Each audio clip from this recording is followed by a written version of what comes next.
नमो भगवते वासुदेवाय। दर्शक बंधु आज आसतु भिडियो जानिबा आलती करिवार प्रकृत नियम कौन, केउ नियम रे आपण माने आलती करिवे। कारण जितेबाला आम देवी देवता पूजा करिथाउ, नैवेद्य समर्पण करिथाउ, ता परे परे आलती करिथाउ। आलती बिना कौनसी भी पूजा असंपूर्ण बोली विश्वास करा जाए। सेतिपई आमर जेते प्रकार उपचार पूजा विधि रही, जेपरिक आमर 64 उपचार, 32 उपचार, 24 उपचार, 18 उपचार, 16 उपचार, 10 उपचार एवं 5 उपचार, यही 7 प्रकार उपचार विधि आमर हिंदू सनातन शास्त्रीय धारा रही। तेणु घर मानक आम साधारणतः 5 उपचार विधि रे प्रत्येक दिन पूजा करिथाउ एवं विशेष पूजा मानक 16 उपचार पूजा विधि रे पूजा करा जाए एवं मंदिर मानक प्रत्येक दिन 16 उपचार पूजा विधि रे पूजा करा जाए। तेबे जे उपचार रे भी आपण माने पूजा करंतु, उपचार शेष सभा शेष आलती करा जिबार नियम रही। कारण पूजा को गोटे पूर्णता प्राप्ति कराइबा पाई आलती विशेष भाव में सहायक होता है। आपण माने यही आलती शब्दटी को देखंतु, आलती अर्थात आरती अर्थात जो व्यक्ति देवी देवता उद्देश्य आलती करता आड़क देवी बा देवता महाशक्त होती, अर्थात तांकर दृष्टि से ही व्यक्ति उपर पड़ी थाए। सेथिपई पूजार पूर्ण फल से व्यक्ति प्राप्त होता है। सेथिपई प्रत्येक पूजा शेष आलती करा जिबार नियम रही। किछि दर्शक प्रश्न करथिले जे आलती आमे केतेबेले करिबा उचित। आलती करिबार नियम हेउछि जे जेतेबेले भी आपण माने पूजा करुछंती, पूजा शेष जेपरिक पंचोपचार पूजा गंध पुष्प धूप दीप नैवेद्य दौरान, नैवेद्य पर तांबूल बा पान दि जाए, तापर पर ही आलती आपण माने करिवे। तेणु सकाळे हो, मध्याह्न समय हो बा संध्या समय हो बा विशेष दिन मानक जितेबाला स्वतंत्र पूजा करुछंती सेही दिन मानक हो, सर्व उपचार पूजा शेष ही आपण माने आलती करिवे। एहा होछि शास्त्रीय विधि। तेबे आलती किपरि भाबरे करिवे, केउ नियम रे करिवे? साधारणतः आमर 3 प्रकार आलती व्यवस्था रही। गोटे हेउछि कर्पूर आलती। कर्पूर दे आपण माने जो पंच कर्पूर आलती करिपारिबे। कर्पूर दानी रे 5टी कर्पूर रखी कर्पूर आलती करिपारिबे। एवं गोटे हेउछि हमर बत्ती आलती, घिओबत्ती आलती। घिओबत्ती को रखी मध्ये आपण माने बत्ती आलती करिपारिबे। जेपरिक हमर महाप्रभु श्री जगन्नाथंकर मध्ये घिओबत्ती आलती कर्पूर आलती करा जाए।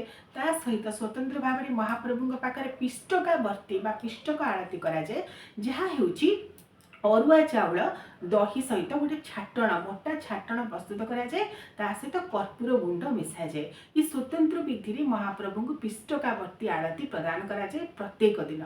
से आपण माने घरे चाहिए कर्पूर आलती करिपारिबे, घिओबत्ती आलती करिपारिबे बा पिष्टकावर्ती बा पिष्टक आलती बोली करिपारिबे। यही 3 प्रकार आलती आपण माने चाहिए करिपारिबे। एवं आलती करिवार नियम हेउछि केबे भी बसिकी आपण माने आलती करिपारिबे। एवं आलती करिवार नियम हेउछि जेतेबेले भी आपण माने आलती करिवे केबे भी बसिकी आलती करिवे नाही। जेतेबेले आपण धूप दीप दउछंती अर्थात उपचार पूजा करूछंती आपण माने बसिकी करिवे। मात्र आलती जेतेबेले देवी देवता उद्देश्य रे करिवे सदा सर्वदा ठिया होई कि ही आलती करिवे। एवं जो आसन रे आपण बसिथिबे सेही आसन रे ही ठिया होई देवी देवतांकर आलती करिवे। ये होछि आलती करिवार प्रथम नियम। द्वितीय नियम हेउछि कोन ना, अनेक व्यक्ति यही भूल करिथांती जे आलती से माने मन इच्छा करिथांती। अर्थात आलती करिवार जो शास्त्रीय विधि रही सदा सर्वदा घंटा घंटार दिगरे ही आपण माने आलती करिवे। एहा हेउछि शास्त्रीय विधि। घंटा घंटार दिग अर्थात आपण माने लक्ष्य करिवे गोटी घंटार कंटा जेउ दिग को जाए अर्थात दक्षिण रु बाम को जाए। जेपरि भाव में आम हाथटी जदि गोटे घंटा हुए ताले एई भली भाव में ही दक्षिण रु बाम को आलती करिवार विधि हेउछि। मात्र अनेक व्यक्ति बामरु डाहाण को किए असंपूर्ण भाव में अधा आलती करती, मन इच्छा हाथ को घुराई था, जहाँ आलती करिवार नियम नुहे। सदा सर्वदा ठिया होइकी आसन उपरे दक्षिण रु बाम अर्थात डाहाण रु बाम को घंटा घंटार दिगरे ही आलती करिवे। एबे मनरे प्रश्न उठे जे केते थर आलती आमे करिबा उचित।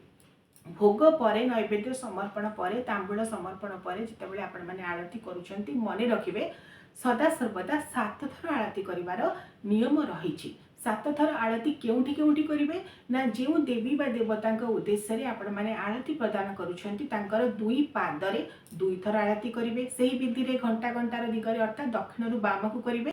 तापरे तांकर जो श्रीअंगरे थरटीए करेंगे, दुई हस्तरे दुई थर करेंगे, बक्ष देश में थरटीए करेंगे, ग्रीवा देश में तांकर थरटी आळती देखेबे एवं तापरे श्रीमुख एवं मस्तक थरटी देखेबे। एहीपरि भाव में 7 थर आळती देवी देवता उद्देश्य करा जाए। जदि आपण माने 7 थर करि पारुनाहांती ताले 3 थर मध्ये आळती करि परिबे, संपूर्ण भाव में आळती करिवे, अर्थात असंपूर्ण आळती अधा आळती करिवे नाही।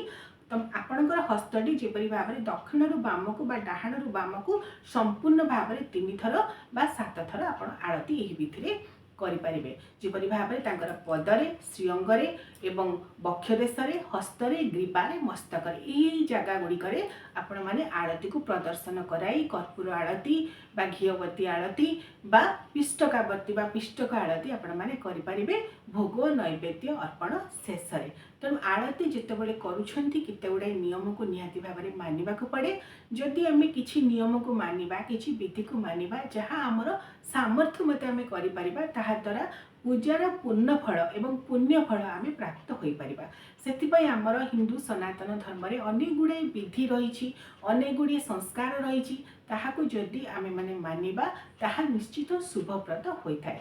एवं सबुठारु बड़ कथा होउची ठाकुर पूजा करिवार जदिओ श्रद्धा आंतरिक भाव, मात्र जदि आमे आमर पुरुणा प्रथा पुरुणा विधि को सम्मान देबा, आमर जहाँ संस्कार संस्कृति धर्मीय विश्वास रही ताको सम्मान देबा, तद्वारा आम मनरे गोटे आत्मसंतुष्टि भाव जागृत होगा सहित पूजार समस्त प्रकार पुण्यफल आम प्राप्त हो पार।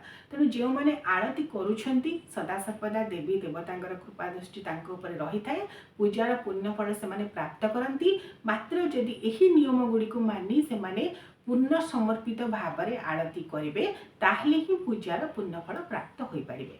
एवं सर्वशेष नियम होउछि आरती कर सारिबा परे जो दानी रे आपण माने आरती करुथिबे ताहाकू आरती को सब आड़ को देखेबे, चतुर्दिग को देखेबे एवं तापर जेतेबेले रखिबे तळे ठंडा हो सारिबा परे सेतिरे टिके जल छिंची देबे। अर्थात जेतेबेले अग्नि प्रशमित हो जिबा आरती रो अग्नि सेतिरे किछि जल छिंची देबे। ये होउछि आरती करिवार नियम। आशा करुछि आपण मानक भिडियोटी भल लागिथिबो। आ कोन जानिबा को चाहुचंती निश्चित कमेंट करिवे।